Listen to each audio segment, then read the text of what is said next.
Hello. This is Olga from Costa Rica. Anybody here in English? I think that yes. I see that people are waiting for me already. Somebody is hoping to catch me live. Yes, I'm here live. How are you doing? Yes. It's 5 p.m. in Costa Rica. Louisiana. New Orleans, right? New Orleans. Nouveau Orleans. This is like French, very French state, right? Lot of French culture, right? Louisiana.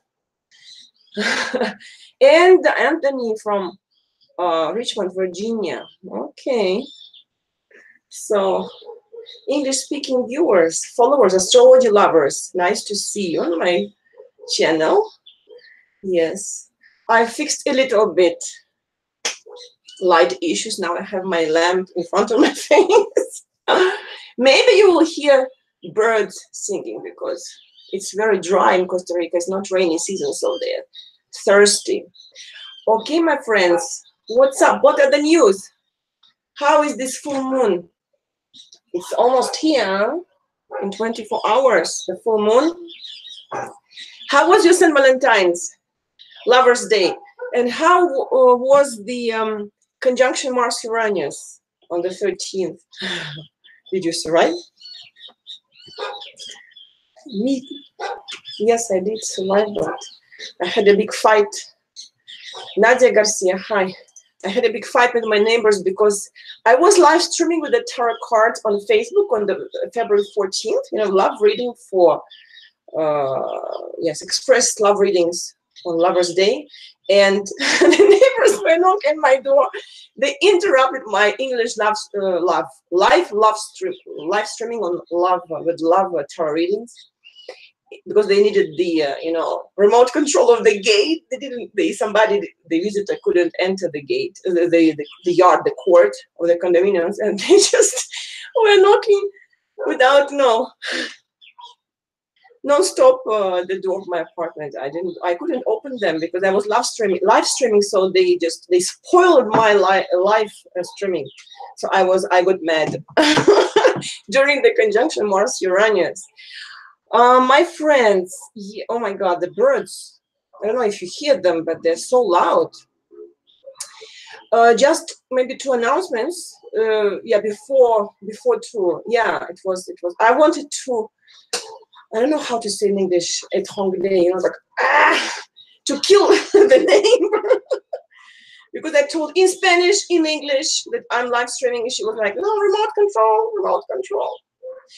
But this is the thing, is that I was wondering why this transit had such an impact on me, because I don't have planets in Aries where we had the conjunction Mars Uranus, right? But then I got back to my transit, to my chart, because I had the high blood pressure. My hands were shaking because I had to interrupt the reading.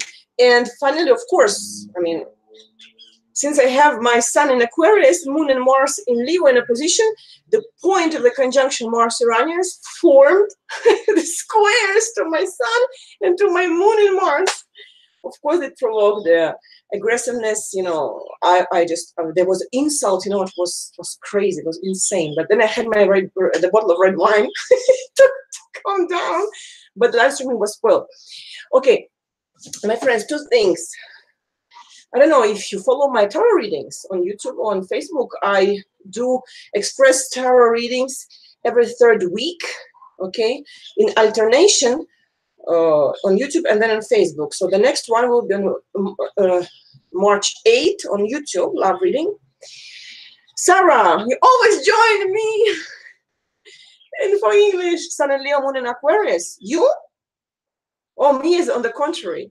I have Sun in Aquarius, Moon in Leo, like a mirror. So what I was saying, yes. So normally after these express tarot readings on Facebook and YouTube, I always offer during 48 hours a small discount for a basic reading with me. But since it was Lovers Days, so that means that I offer the discount on the occasion of Lovers Day until February 21st.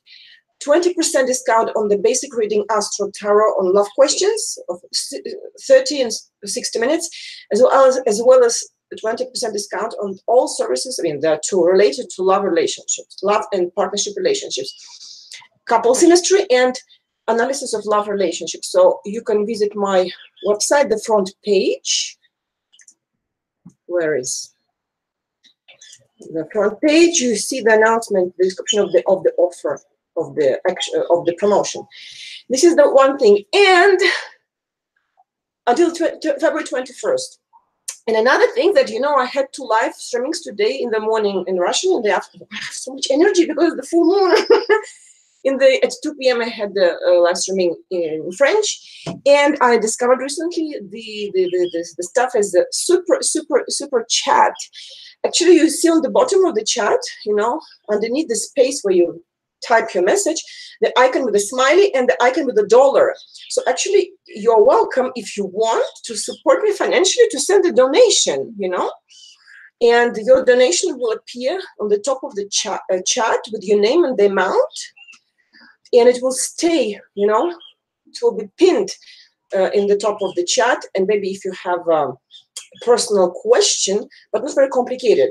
I mean, because I want to go to my astrological software, I will not enter your birth data into the software, but maybe you have something special, particular, you know, personal to ask me about regarding your chart, but something that I can manage, you know, on the spot without consulting the astrological software. So like any support is welcome. And if you send the donation, I can answer a personal question. Let's try, because with Russians it worked. They send me rubles, you know, the Russian currency, and with the French people it also worked. You know, they send me. This is so nice, you know, because it's because this is my time. You know, I could have not been doing this because, you know, it's a lot of effort. Like I devote all the entire day to the 3 live streamings. Okay, so you have the dollar icon. Okay, now I have a very nice information for you today, and thank you.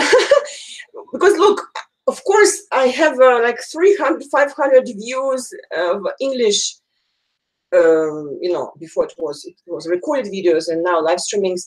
But should I continue in English? I don't know, because I have like 3,000 views in Russian, 3,000 views in French, but I cannot not doing it in English, because for me it's like a challenge to speak 3 languages. Now people, they ask me in Costa Rica to speak, to live stream or to record something in Spanish, but well, even I understand almost everything, and I speak Spanish, not bad, but it's not enough to work. So I cannot stop doing it in English, but yeah, talented. Yeah, thanks God. It's easy for me. It was easy to learn. Yeah, and this is my passion, especially French, to be honest with you. Oh my God, I have such energy. But this is good. I hate the new moon because, you know, if somebody like, who was, yes, Dean, okay, Dean, you say you have Sun and Leo, Moon and Aquarius. Are they in a position, your Sun and Moon? Because I have Sun and Moon, Sun in a position to the Moon, so I was born at the full moon. So I like the full moons, you know, because it's like there's a principle of resonance that works. Because I hate new moons. I feel so miserable, and I want to die. Like during the new moon, it's like all the strength, the forces, the motivation, the inspiration are down. So okay. So what about so today I will talk to you about, I will share with you my insights about the full moon on the February 19th, and I will mention the transits of the 2 upcoming weeks. There are really few transit aspects, just 1 square, not a single opposition. And the full moon it's not the end of the world. It's pretty soft, and there is nothing dramatic with this full moon. But yes, so I will yeah.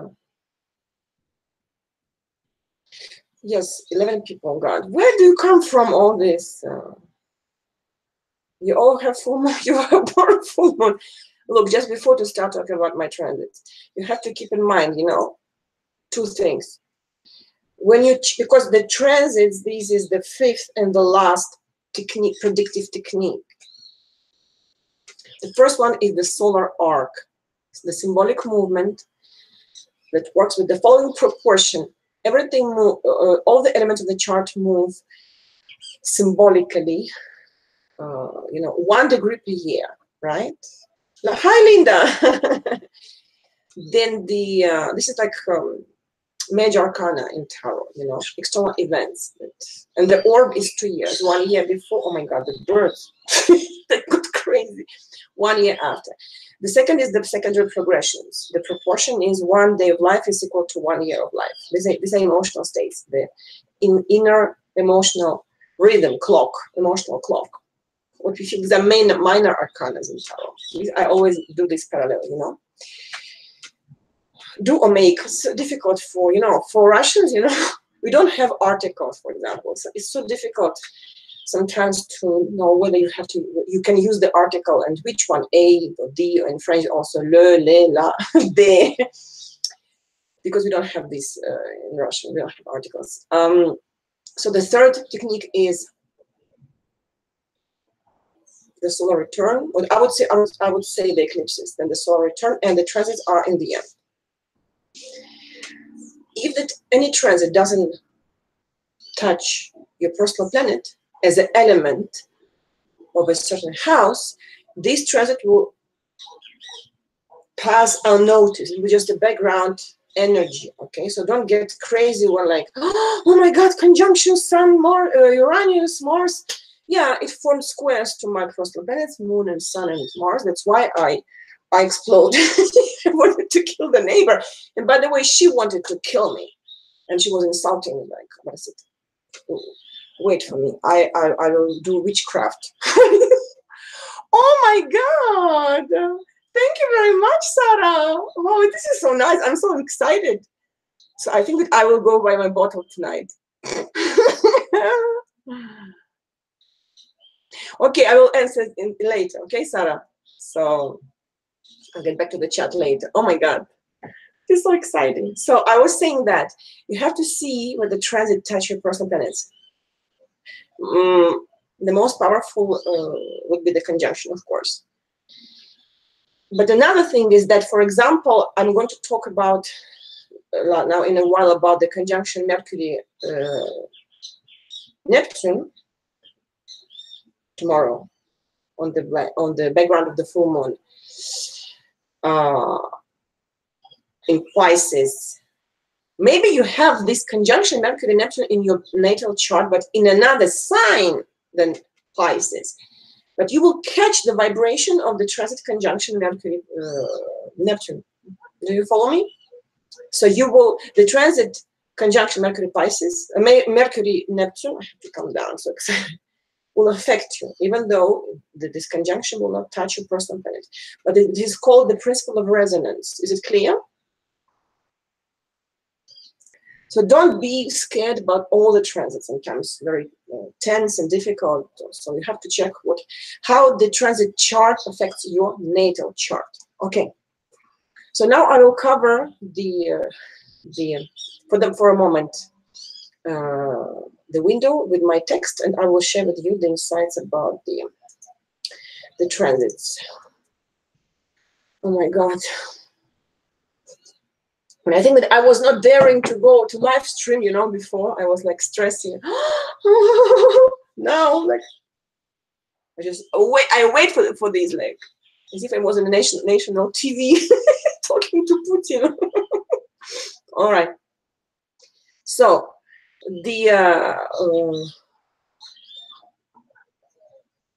one of the most important astrological events of the month, of the year, and you know what we mean here, that occurs today is the ingression of Chiron into the sign of Aries. It has stayed in Pisces for the last 7 years, but I will mention it. I will talk briefly about Chiron in Aries in the end. Okay. What about our full moon? First of all, the whole month of February, because we are still in the, yeah, it's short, but we are still in the middle, more or less in the of the month, not in the end. The entire month of February, you know, opened to us a window of opportunity, opportunities, plural, after the eclipse season of January 2019. And, you know, this window, so after the eclipses and before the next retrograde phase of Mercury that will start on March 5th. I remind you that the entire month of February, and this is still the case until the 5th of March, all the planets are in the direct motion movement. This is rare in the transit chart, as well as it's rare to encounter a birth chart without any single retrograde planet in the birth chart. Any retrograde planet, any planet in the retrograde movement in the birth chart witnesses about karmic debts that we have to give back in this incarnation. But how, this is another story. So when I see people with the planets that are, all of them, when they are direct, even slow planets, you know, I like, wow. But normally, all of us, we have something in our natal chart. So it means that people that are born now, they will have all the planets in the natal chart direct. So now we don't have any single planet retrograde, and throughout the month of February, the combination and the aspects of planets offer us opportunities for new beginnings and important transformations in our lives. Well, normally we don't start new things, you know, new projects in the end of the lunar month, but still starting from now, during 1 week at least, will be the 3rd week of the lunar month, we can, you know, achieve a lot.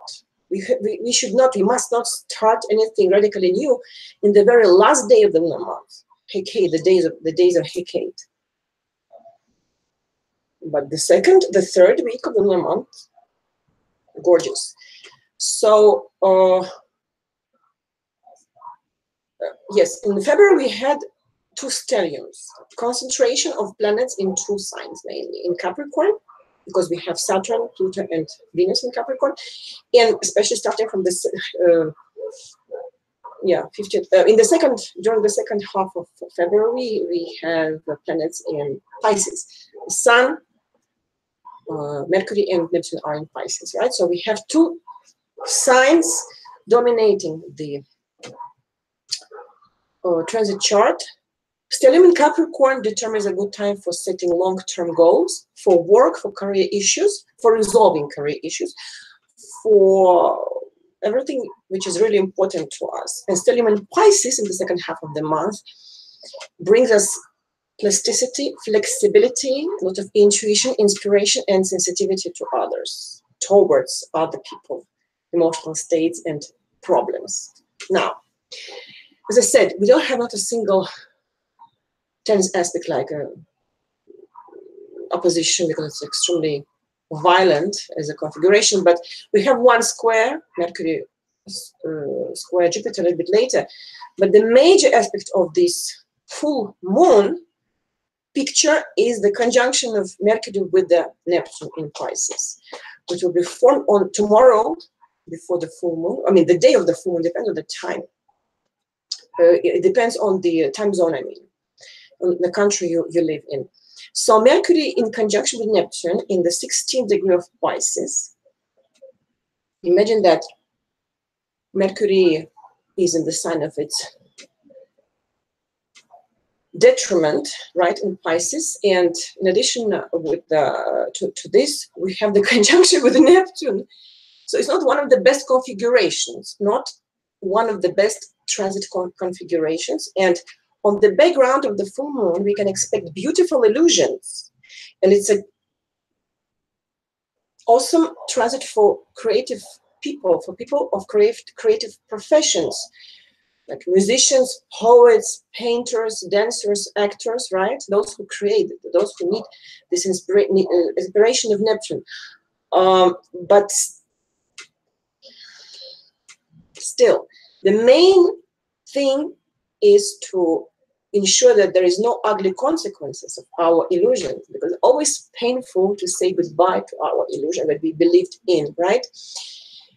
But the sextile with the Saturn, sextile Mercury Saturn, that will be formed on February 20, should prevent us from plunging into our reveries from head to toe, and Saturn forming the sextile with Mercury will leave us will offer us, like as if it had pity of us, some common sense, right?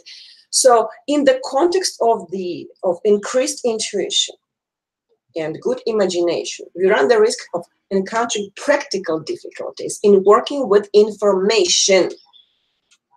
There may be forgetfulness, confusion of ideas, clashes with misinformation, and with manipulation attempts. So people may try to manipulate us, to transmit to us false information. So be extremely vigilant and pay attention to filter everything that you hear, because it will be maybe too beautiful, too gorgeous to be true. Okay, so it's not desirable today, tomorrow, and one day after the full moon. It won't be desirable to conclude important agreements and make decisions concerning material responsibilities. Okay, so this full moon in the very first degree of Virgo, 0042 of Virgo, the moon will be in 0042 of Virgo, and the sun will be in 0042 of Pisces. It will be formed on so tomorrow, February 19th, 10:53 a.m. Montreal time, GMT -5. You call it Eastern, right, time, because it's the same time zone as New York, Eastern, right? What is the particularity of this full moon? It closes the corridor in the season of eclipses, the corridor of eclipses, because we normally have to wait for 1 month, for one lunar month after the latest, the last eclipse of the season, because sometimes we have 3 of them, most often 2 eclipses. So 1 month after the last eclipse of this previous season, we are still, during this month, we are still in the orb, in the shadow of the eclipses. Okay, so you remember it was the full moon and the lunar eclipse on the axis Leo Aquarius on the 21st of January. Even though the nodes are on the axis Cancer Capricorn, the moon was in Leo and the sun was in Aquarius, and it was the last eclipse in Leo Aquarius, because the nodes have already changed the axis of the signs, and this summer we will have eclipses in the signs of Capricorn and Cancer on this axis. So we can say goodbye to the energies of the Leo Aquarius axis, like, you know, it lasted for 1.5 years, right? Almost 2 years. Like a part of our history is behind. A chapter of our life, we leave it behind, especially those who have planets in these signs. I mean, Leo Aquarius, which is my case. Sun and Venus is in Aquarius, rising Aquarius. Moon and Mars in Leo, descendant in Leo. Crazy girl. Full of contradictions and excesses, like oppositions, like they tear me apart.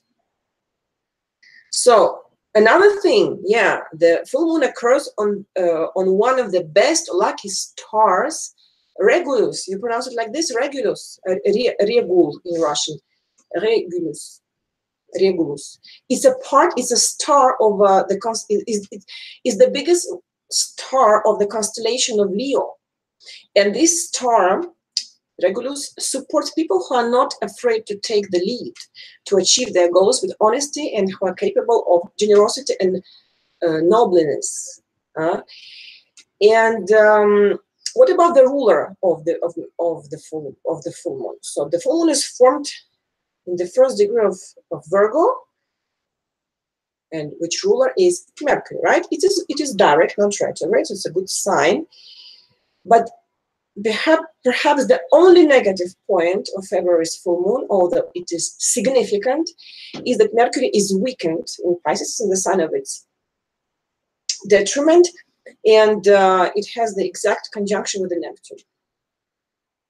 So, and this conjunction makes this poor Mercury even more lost, which doesn't give anything substantially good, you know, like a lot of fog, lack of focus, concentration, specificity, lack of objectivity. I'm not sure, I'm sorry. So we cannot, I don't encourage you to expect miracles, because maybe you can think, oh my God, Neptune is the ruler of, you know, fairy tales. But fairy tales stay fairy tales because they are placed, you know, in a position to the reality, right? So we must remain attentive to the to deceptions and to manipulations, which will be served to us under the source salsa of miracles, but only fairy tale. They are for kids, not for us. So the full moon has no tense aspects, which is not bad and doesn't bode anything fatal. So the moon, one of the 2 points of the full moon, is in trine to Uranus and to Mars, which are still in the orb of their conjunction that was accurate on February 13th, 14th. And of course, logically, the Sun is in sextile with the Mars and Uranus. So no squares, no oppositions. So nothing, nothing dramatic, no end of the world. Okay, let me get back to the chat. Oh.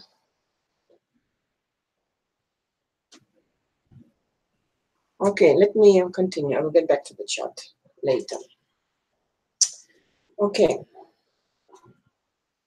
So Mercury forms a lot of aspects during the next 2 weeks. February 22nd, Mercury will be in square to Jupiter. This is the only tense aspect of the 2 weeks. And Mercury 23rd, February 23rd, Mercury will be in sextile with the Pluto. Because I have the part of the text written in Russian, in French, and in English. The titles are in French because in Russian because I won't translate them, since I can translate immediately, you know, just the titles, the aspects, I mean. So Mercury is in Pisces in detriment. I think in English is the same term, right? Exile and detriment. In fall, it's chute in French, yes. And exile, detriment is the same. These two terms mean the same. Exile or detriment. It's afflicted by Jupiter, by the square. So we have to be careful with our promises. We risk not to keep them, or the promises that we will make may be too good to be true. So don't overestimate what you are promising to other people. But Pluto hurries up to help Mercury thanks to the sextile. Okay. The next day, one day after. So it will be possible for us to discover what is hidden. These days, I mean, yes, 22nd, even 23rd, are favorable for an in-depth analysis of information and, if necessary, for work on our errors. We will have, thanks to the sextile with the Pluto, a chance to settle controversial issues, to influence the other party, to convince the other party. But I would like to attract your attention to one point here. Look, a sextile, it's not a trine. We have to, it doesn't work automatically. A trine switches on automatically when two planets that form the aspect, the trine, manifest their function according to their symbolism, right? So they help each other to manifest have their functions. But sextile, it's weaker than a trine. So we have to just consciously make an effort. Okay, Mercury sextile Pluto. So I have to stop doing what I'm doing, and I have to start thinking about the hidden reasons of the occurring events. Otherwise, sextile can just you know, be useless. We have to activate sextile with our conscious actions. Okay. I give an example. I have Mercury sextile Uranus. You know, I'm not only intellectually active. Sometimes I don't have inspiration, and I'm not capable to work on my clients' orders for 3-4 days. But I have sextile with Uranus, so if I focus, but I don't know what it depends on. I'm like, okay, Olga, now don't be lazy. You have to work. You must work now. So I make a slight effort. I open the computer and I can finish 5 readings, analysis, reports in 1 day. But then I have to, relax and think about something stupid. I cannot be focused all the time. If it was a trine Uranus Mercury, it would be easier for me to focus on astrological stuff, Uranus. So sextile, you have to activate it. Okay, I talked too much today. Our Venus, it is in conjunction with the Saturn today. It's very sad, Maybe some of you can have lucky, you can be successful in communication with elderly people, partners with whom you have age difference, or with partners who have a higher social status than you. But if you look for lightness and, something spontaneous in your love affairs, in your partnership interactions and exchanges, it won't be easy. It's a very sad conjunction, Venus-Saturn, which occurs today. So February 23rd, Venus will be in conjunction with the Pluto in the 23rd, 22-17 of Capricorn. And it's a powerful, though dark aspect, and because it's as if Venus was in Scorpio, because the Pluto is the ruler of Scorpio. You agree on that, right?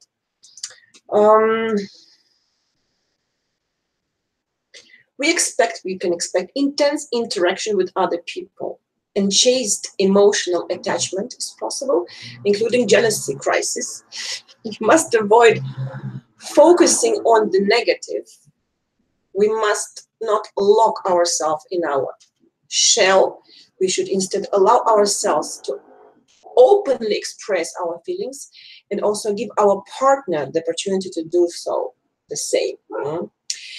There's another transit aspect. I don't know. I was hesitating about commenting on it or not. Finally, I did it for Russians and for French people, so maybe I must do it for you also. February 26th, Venus will be in conjunction with the Ketu, with the South Node. What does this conjunction mean if you have it in your birth chart, in the natal chart? I'm always fascinated by the charts where I see the conjunction of the nodes with the personal planets, because it's something very specific, Ketu is a past life karmic program, previous incarnation scenario that the person realized. And suddenly Venus, the personal planet that symbolizes partnership, relationship, love, and vision of money, is in conjunction with the Ketu. Is it good or bad?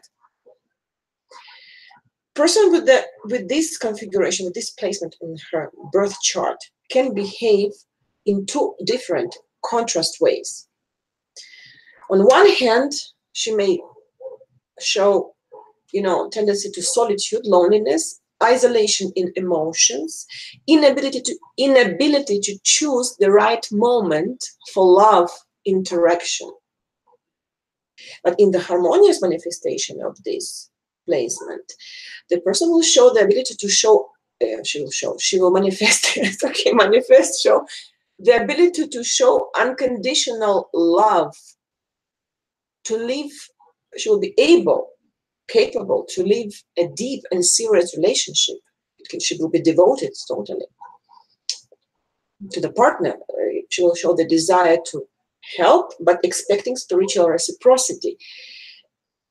In the both cases, when the person behaves upon the first or second scenario, this is karmic. It means that the person in the previous life, there was a lack of recognition. So that's why she can behave, I mean, in the first case, in a very distant manner, you know. She may be distant, but she may search for intimacy and emotional ties in the wrong moment, not at the right moment. She will be able to choose the right moment for this. But in the second case, in the positive harmonious manifestation of the planet placement, the conjunction Venus Ketu witnesses about the capacity of unconditional love. But if the person insists on this behavior scenario, she may be obsessed with the love relationship and emotional ties. People will feel that they cannot stand her emotional intensity, and they will potential partners, I mean, they will just escape. They will avoid her. So we have to find she will have to move in a way in the direction of the North Node, the Rahu. But how is it? How to do? How? Very difficult, since she has Venus. Since she has Venus on the conjunction with Ketu. So yeah, I gave it the part of the astrological theory of karmic astrology. So imagine now we have this transit, this conjunction Ketu Venus. Now you have to see, maybe you have planets in this degree of Capricorn. It will be 26, little bit more or less, orb of 3 plus minus 3 degrees. 26 degree of Capricorn. If you have personal planets, this conjunction between the Ketu and Venus in transit will affect you. But this is something very subtle, you know. It takes a lot of specific knowledge and expertise, you know, to analyze this transit for a specific person. If the transit conjunction touches your personal planet, it's something very, very specific. But in any case, this background transit aspect may affect us. You know, maybe it may bring somebody from the past life in our everyday situation. But I wanted to mention this because even though it will stay general, it's just a background energy. But since I like karmic astrology, I always mention conjunction with the personal planets with the nodes. Okay, what's going on in the chat? Let me get back to this. 11 people.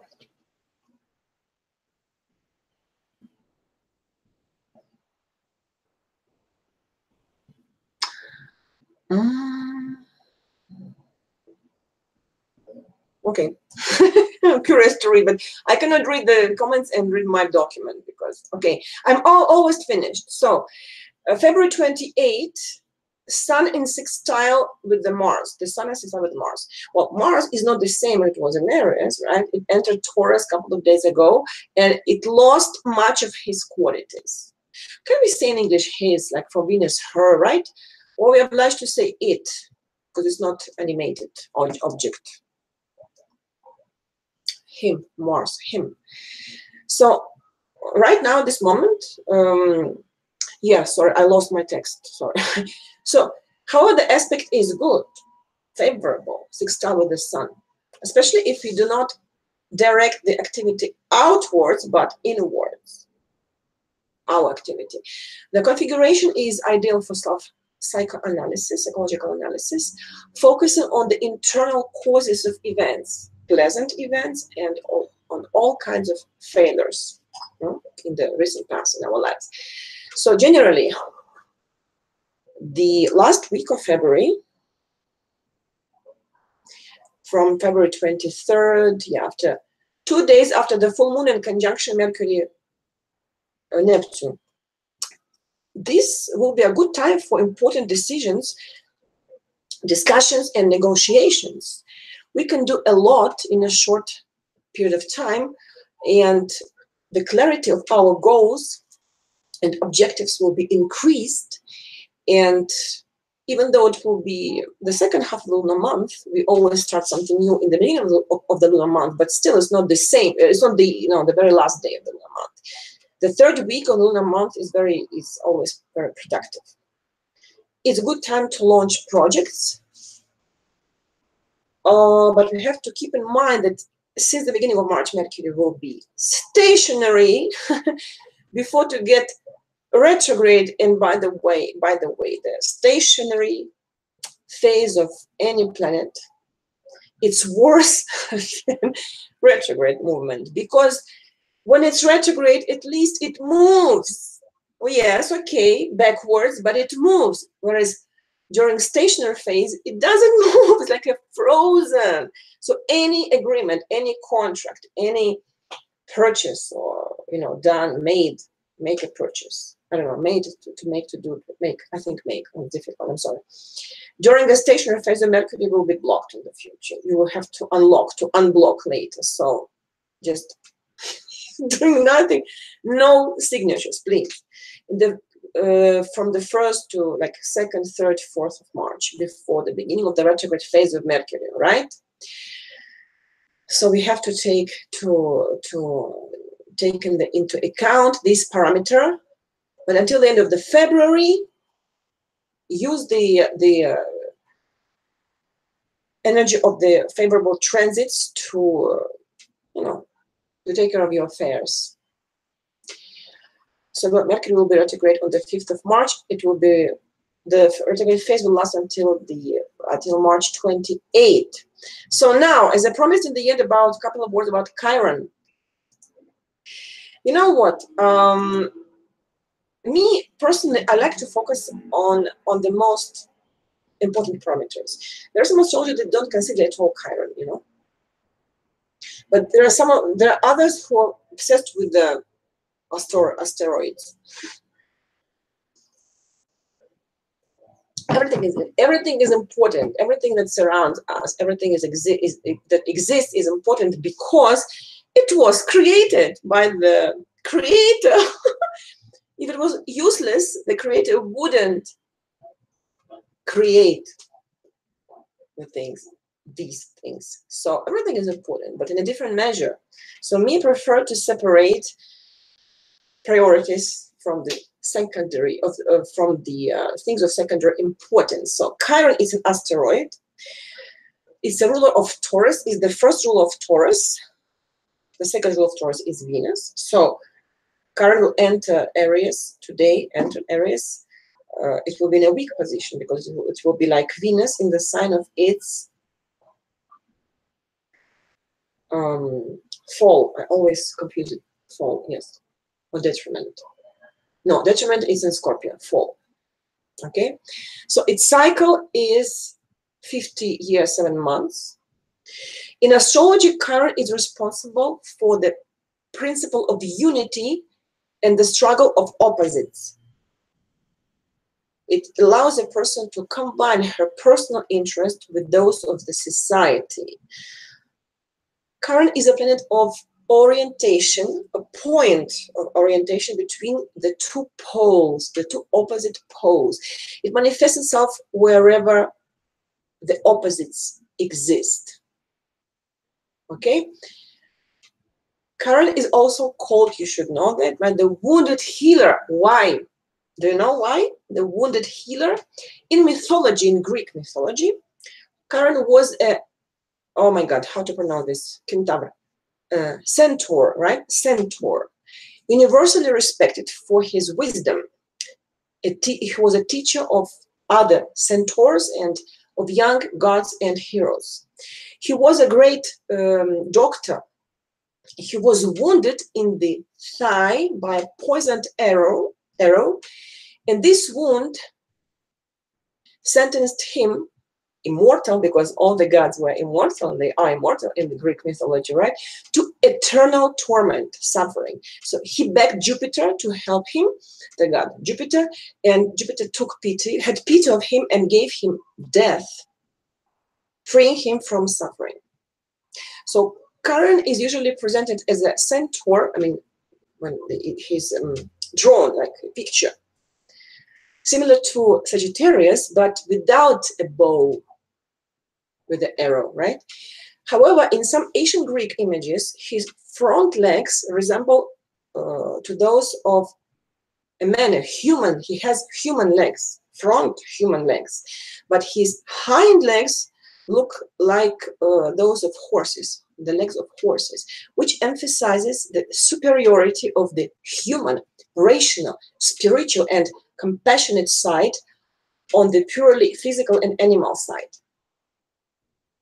So the position of Chiron in the chart shows where we should wait for the arrows of destiny that may hurt us, as the poison arrow hurt Chiron in the mythology, and where we must then seek healing. So on one hand, an arrow that can hurt and yes, that can hurt us, and we can suffer from this. So hurt.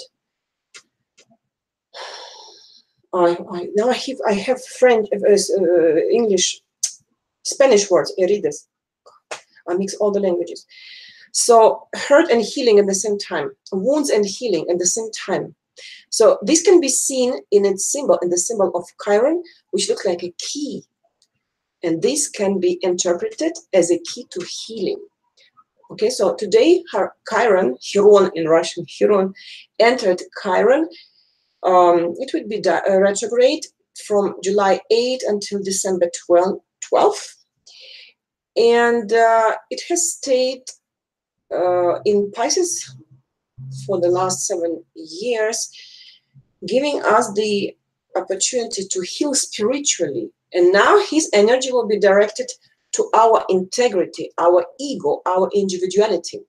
So current Pisces helped us to dive into the subconsciousness, to analyze and synthesize the information that we can obtain from our subconsciousness. And currently Pisces also taught us to find points of contact between different religions and spiritual teachings, to gather only the best from different spiritual teachings, and to seek compromise in the position of different spiritual groups. So now, starting from today, being in Aries, Chiron gives to this, to general transit picture, excessive rectitude, the desire to solve problems unceremoniously, rudely, like Aries does. But at the same time, Chiron in Aries helps to develop qualities as courage combined with the flexibility. You see the double meaning. It teaches us to make decisions quickly on one hand, and at the same time using different means to achieve results. Oh my God. I hope you understood me. I don't know. I translated from Russian, then to French, then to English. Okay, I come back to the chat. Was it clear? I mean, I don't know. Persephone.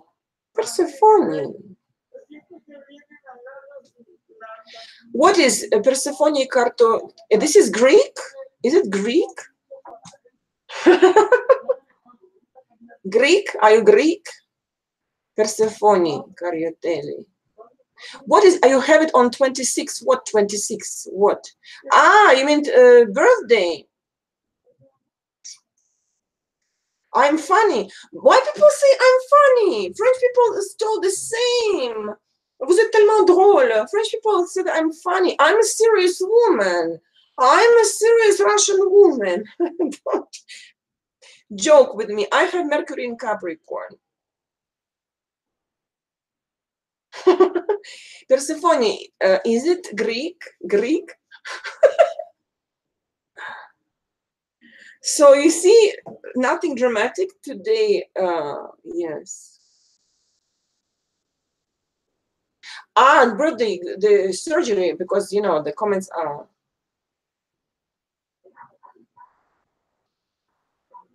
Yeah, I also like my personality.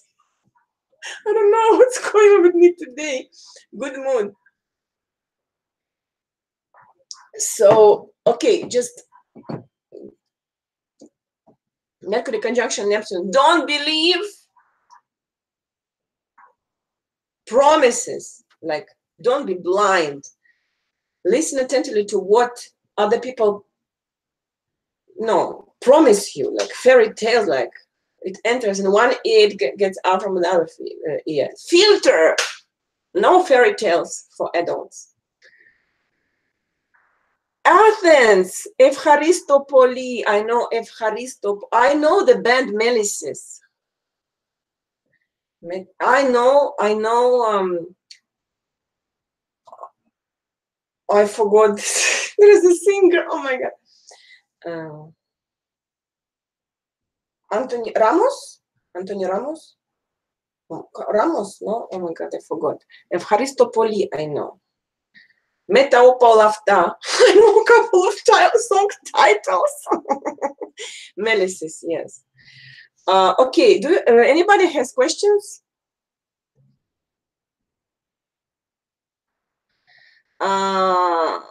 Sarah asked me a question about Lenormand. Okay, look, it's like an astrology question, but these are two different tools. You know, I had a reading recently with a psychic reader, and she told me that I intellectualize too much. But of course, it's intellectual stuff, astrology. You cannot learn it. You have to have, you must have a very specific brain structure to be able to see immediately what's going on here, you know, when you read about the symbolism of the planets and the signs, etc., especially predictive astrology. For me, it's easy. But of course, it's an intellectual job. I cannot relax. I have to be focused. But she says that now if you want to read as a psychic, you have to forget about your brain. I can't forget about it. I think all the time. Sometimes I wake up at night and I have to put down stuff that came in my dream, you know? A lot of things happening here. But to read cards, you have to use your intuition. Of course, intuition is required in astrological analysis also, especially when you do the rectification, because here the adjustment of the time of the minutes of birth, because yes, the client gives you the list of events that happened to him and with the dates, and you have to see in the past as if you were doing the predictions, but in the retrospective dynamics, you know, checking the aspects in the symbolic arc, but for the past, you know, according to, comparing them with the days that client provided you with, the dates of the events that happened to him. Of course, it's intellectual, it's like mathematical calculations. But at the same time, when I don't know the person, and I'm trying to figure out her rising sign, if the client doesn't know his rising sign, I mean the time of birth at all, he, of course, I sometimes I can't explain. For me, like, my God, this is rising Sagittarius. I can't explain this.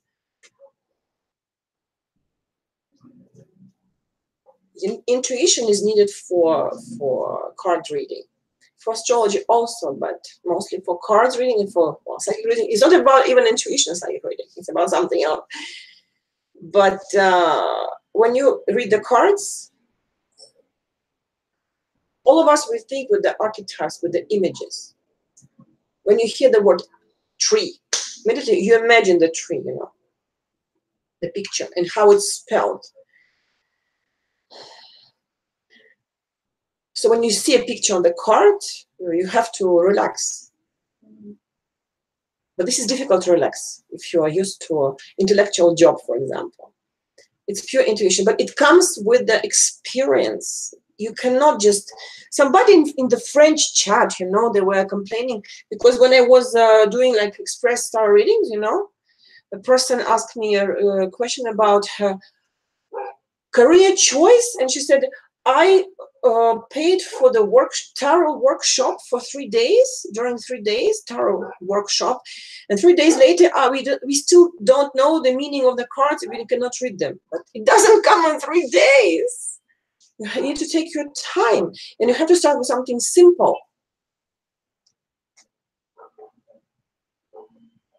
Yes, I'm telling to you, I'm talking to you, Sarah. Take Lenormand, yes, because we all think about simple. We have to start with the simple pictures. And if you want to pass to tarot later, work with the major arcana in the beginning. Don't complicate your life. It's already complicated. Start something simple. Did I answer your question? But we will talk about it another time because we are friends. No, I don't speak Greek. I know that solamente. This is Spanish, God. I mean. But you know, on December 31st, like 6 hours before the New Year, before midnight, a Costa Rican woman called me. She said, I saw you on Facebook, YouTube, but I don't speak very good Spanish. I cannot work in Spanish. I don't speak good, well enough to work, to read cards. And she said, please, I need tarot cards in Spanish, like half Spanish, half English. Because she said, all the women that read cards in Costa Rica, they're lying, just inventing stories to take money, you know. This is like Latino mentality, I think, you know. And she preferred to hear my broken Spanish mixed with the English, you know, and to pay me the rate, my hourly rate, instead of talking to somebody local woman. Greek. Evharistopoli. Parakalo. This is what you answer, right? Parakalo. Evharistopoli. Okay.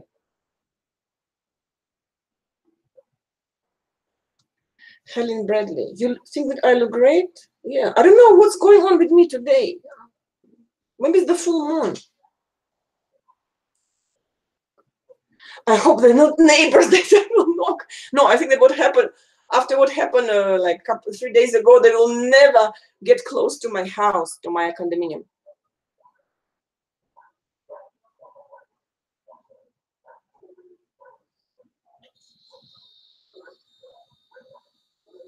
Paracalo. Bluebell, but did you look? I moved to Mexico alone with my kids. You know, when we talk about major events in our life, if you're supposed to move there, you will move in spite of Mercury retrograde. Maybe that later we'll have to reconsider some, you know, aspects of your new life in a new place, in a new country, new apartment. But it's not the end of the world, you know, because these are minor indications. Mercury retrograde. For moving, it's not the end of the world. It's not dramatic. The most important is not to sign agreements like new contracts with the new business partners to sell.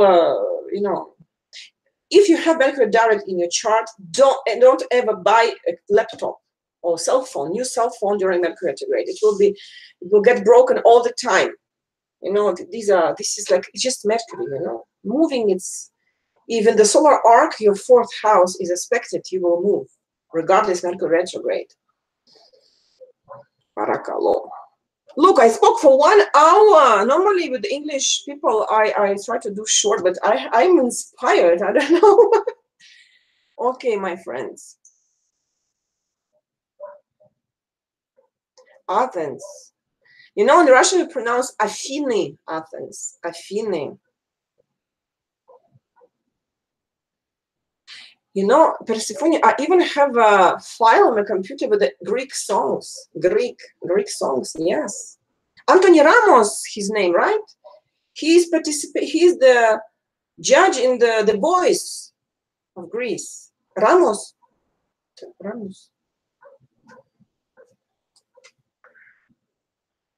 I think that.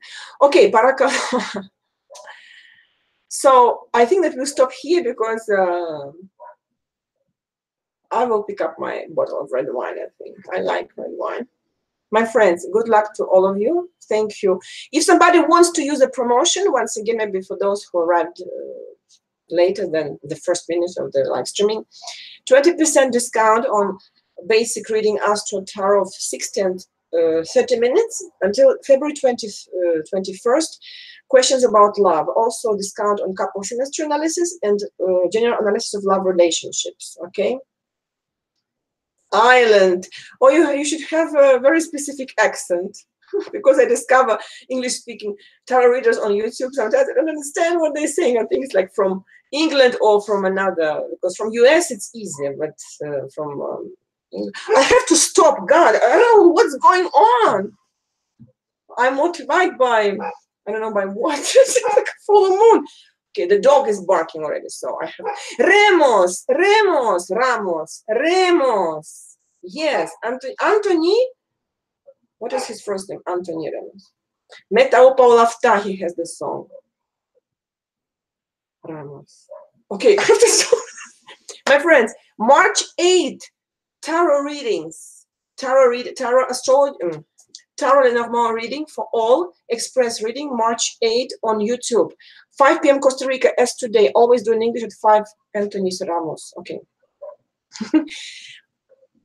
March 8 tarot reading on YouTube, followed by during 48 hours, you know, there will be the promotion, like you will be able to order basic reading with the discount.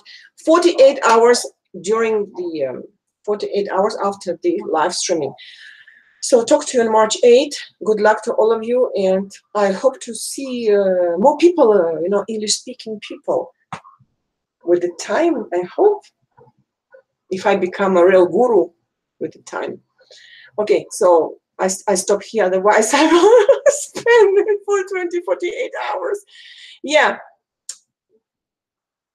Thank you. Merci. Gracias. Спасибо. Evharisto. Bye-bye, my friends. Talk to you soon. Bye-bye.